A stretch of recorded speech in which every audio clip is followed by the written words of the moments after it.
আসসালামু আলাইকুম। সৌদি আরব, কাতার, Kuwait, Dubai প্রবাসী বাংলাদেশি ভাইদের জন্য আরবি ভাষা শিক্ষা ক্লাস নিয়ে আসছি। মাত্র ১০ মিনিটে আরবি ভাষা শিখে মুদিরের সাথে আরবিতে কথা বলার সহজ উপায়। আরবি ভাষা শিক্ষা ক্লাস। তো চলুন দেরি না করে শুরু করি। মাইরো এর বাংলা শব্দের অর্থ হচ্ছে যেও না। মাই শব্দের অর্থ হচ্ছে না। রো শব্দের অর্থ হচ্ছে যাওয়া। মাইরো শব্দের অর্থ হচ্ছে যেও না। সোরা রো এর বাংলা শব্দের অর্থ হচ্ছে তাড়াতাড়ি যাও। সোরা বাংলা শব্দের অর্থ হচ্ছে তাড়াতাড়ি। রো শব্দের অর্থ হচ্ছে যাওয়া।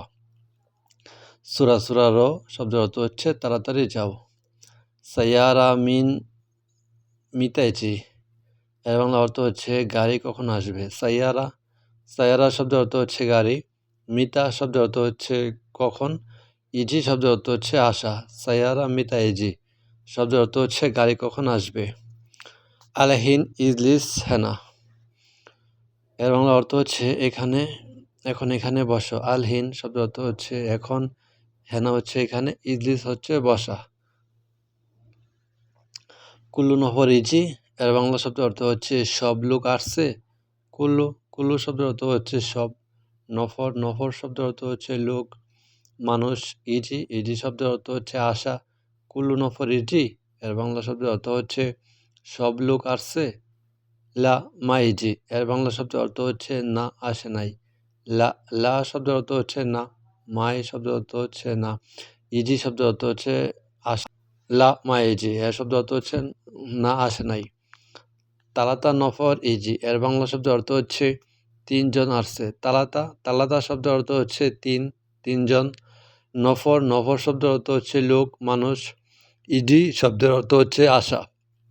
তালাতা নফর ইজি এর শব্দের অর্থ হচ্ছে তিনজন লোক আসছে। আবগা জিয়াদা নফর এর বাংলা শব্দের অর্থ হচ্ছে বেশি লোক লাগবে। আবগা শব্দের অর্থ হচ্ছে দরকার, জিয়াদা হচ্ছে বেশি, নফর শব্দের অর্থ হচ্ছে লোক। আনা হুয়া সাওয়া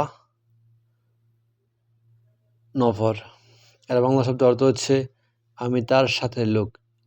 আনা শব্দের অর্থ হচ্ছে আমি। হুয়া শব্দের অর্থ হচ্ছে সে বা তার। সাওয়া শব্দের অর্থ হচ্ছে সাথে। নফর শব্দের অর্থ হচ্ছে লোক। আনা হুয়া সাওয়া নফর এর বাংলা শব্দের অর্থ হচ্ছে আমি তার সাথে লোক। আনা মাইরো বেদুইন ইনতা এর আরবি শব্দের অর্থ হচ্ছে আমি তোমাকে ছাড়া যাব না। আমি। মাই শব্দের অর্থ হচ্ছে না। রো শব্দের অর্থ হচ্ছে না, যাওয়া। বেদুইন শব্দের অর্থ হচ্ছে মানে সারা। ইনতা শব্দের অর্থ হচ্ছে তুমি। আনা মাইরো আমি যাব না। বেদুইন সারা।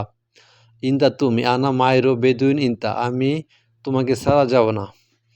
আলহিন হোয়েন রোইনতা এর অর্থ হচ্ছে তুমি এখন কোথায় যাও। আলহিন শব্দের অর্থ হচ্ছে এখন। কোথায় শব্দের অর্থ হচ্ছে হোয়েন শব্দের অর্থ হচ্ছে কোথায়। রো শব্দের অর্থ হচ্ছে যাওয়া। ইনতা শব্দের অর্থ হচ্ছে তুমি। আলহিন হোয়েন রো ইনতা এর বাংলা হচ্ছে তুমি এখন কোথায় যাও। তো ভিউয়ার্স, এভাবে করে আপনারা পার্ট টু পার্ট বাই ধাপ টু ধাপ আপনারা শিখতে পারবেন আরবি। হোয়েন ইনতা মজুদ এর আরবি শব্দের অর্থ হচ্ছে তুমি কোথায় আছো। হোয়েন শব্দের অর্থ হচ্ছে কোথায়। ইনতা শব্দের অর্থ হচ্ছে তুমি। মজুদ শব্দের অর্থ হচ্ছে আছে। হোয়েন ইনতা মজুদ এর অর্থ হচ্ছে তুমি কোথায় আছো। হোয়েন শব্দের অর্থ হচ্ছে কোথায়। ইনতা শব্দের অর্থ হচ্ছে তুমি। মজুদ শব্দের অর্থ হচ্ছে আছে। আনা মজুদ বাররা এর অর্থ হচ্ছে আমি বাহিরে আছি। আনা শব্দের অর্থ হচ্ছে আমি। মজুদ শব্দের অর্থ হচ্ছে আছে বা আছি। বাররা শব্দের অর্থ হচ্ছে বাহির। আনা মজুদ আমি আছি, বাররা বাহির। আনা মজুদ বাররা আমি বাইরে আছি। এস আবগা এর অর্থ হচ্ছে কি লাগবে। এস শব্দের অর্থ হচ্ছে কি। আবগা শব্দের অর্থ হচ্ছে লাগবে বা দরকার। এস আবগা কি লাগবে। কালাম সিদা এর আরবি হচ্ছে সোজা করে বলো। কালাম শব্দের অর্থ হচ্ছে বলা। সিদা শব্দের অর্থ হচ্ছে সোজা।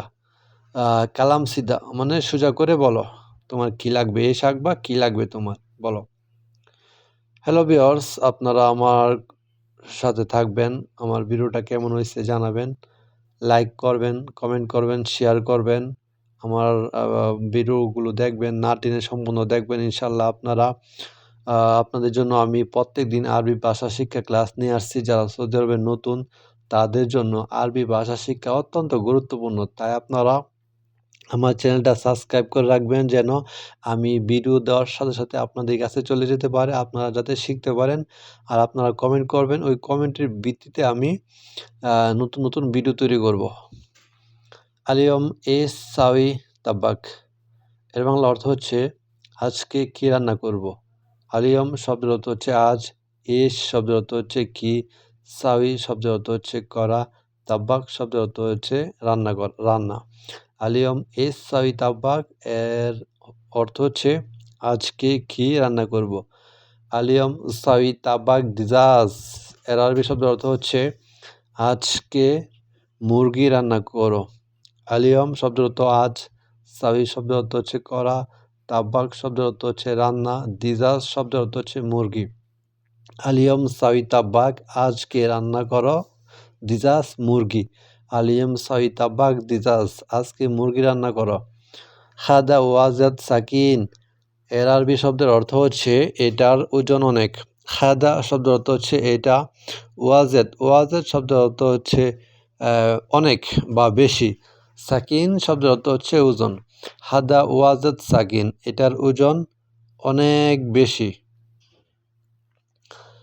আরবি ভাষা শিক্ষা ক্লাস খুব সহজে আরবি ভাষা শিক্ষা নতুন প্রবাসী বাংলাদেশি ভাইদের জন্য আরবি ভাষা শিক্ষা ক্লাস অত্যন্ত গুরুত্বপূর্ণ।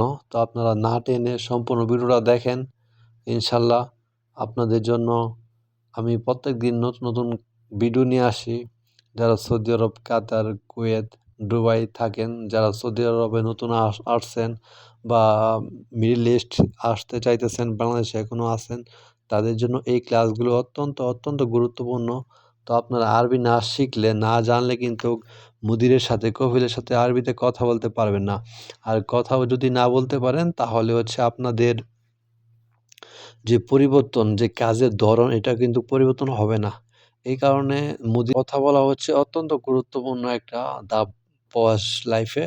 তো আপনারা হচ্ছে খুব মনোযোগ সহকারে আরবি ভাষাগুলো মুখস্থ করবেন, আরবি শিখার চেষ্টা করবেন, আরবদের সাথে থাকবেন, বেশি করে কথা বলবেন। বাংলা কথা কম বলে যারা নতুন তারা হচ্ছে একটু আরবিটা একটু বেশি বলার চেষ্টা করবেন। শুধু বাঙালিদের সাথেও আরবিতে বলার চেষ্টা করবেন। রুমে আসবেন, রুমে আইসা হচ্ছে আরবিতে কথা বলবেন। বাইরে যাবেন, বাইরে যায়া দোকানে বিভিন্ন লোকের সাথে আরবিতে কথা বলবেন। এইভাবে করে হচ্ছে আপনারা ভাষাগুলোকে আয়ত্ত করতে পারবেন। আপনাদের চেষ্টাই সফলতার অন্যতম কারণ। তো চলুন শুরু করি। ইনতা নুম হ্যানা এর বাংলা অর্থ হচ্ছে তুমি এখানে ঘুমাও। ইনতা শব্দের অর্থ হচ্ছে তুমি, নুম শব্দের অর্থ হচ্ছে ঘুম, হ্যানা শব্দের অর্থ হচ্ছে এখানে। ইনতা নুম হ্যানা এর বাংলা অর্থ হচ্ছে তুমি এখানে ঘুমাও। খাদা বাব ইফতা এর অর্থ হচ্ছে এই দরজা খুলো। হাদা শব্দের অর্থ হচ্ছে এই বা এটা। বাব শব্দের অর্থ হচ্ছে দরজা। ইফতা শব্দের অর্থ হচ্ছে খোলা। কোনো কিছু খোলাকে আরবিতে ইফতা বলে। হাদা বাব ইফতা এই দরজা খোলো। মুকাইফ সাক্কার এর অর্থ হচ্ছে এসি বন্ধ করো। মুকাইফ শব্দের অর্থ হচ্ছে এসি। সাক্কার শব্দের অর্থ হচ্ছে বন্ধ করা। মুকাইফ সাক্কার শব্দের অর্থ হচ্ছে এসি বন্ধ করো। মুকাইফ যেমন এই শব্দটা উল্টায় বলতে পারি, যেমন মুকাইফ ইফতা মুকাইফ বা এসি চালু করো। এইভাবে করে আপনারা একটা শব্দ আরেকটার সাথে অ্যাডজাস্ট করবেন, দেখবেন নতুন ভিডিও, নতুন কি ভাষা তৈরি হবে। যেমন ইনতা নুম হোয়েন ইনতা নুম হোয়েন তুমি কোথায় ঘুমাও। হাদা বাফ সাক্কার এই দরজা বন্ধ করো। হাদা মুকাইফ সাক্কার এই এসি বন্ধ করো। হাদা জাওয়াল সাক্কার এই মোবাইল বন্ধ করো। এভাবে করে তো ভিউয়ার্স আপনারা হচ্ছে আমার ভিডিওটা ফলো করবেন এবং আমি কি বলি ওইটাও ফলো করবেন। শুধু যে আমি যে ভিডিও দিব ওইটা না, এই যে ভিডিওর মাধ্যমে হচ্ছে আপনারা আ চেষ্টা করবেন একটা বাক্যের সাথে আরেকটা বাক্য অ্যাডজাস্ট করার জন্য। তাহলে দেখা যাচ্ছে খুব তাড়াতাড়ি ইনশাআল্লাহ আপনারা হচ্ছে শিখতে পারবেন ইনশাআল্লাহ। কারণ যদি আপনারা চেষ্টা করেন তো অবশ্যই সফলতা আসবে ইনশাআল্লাহ।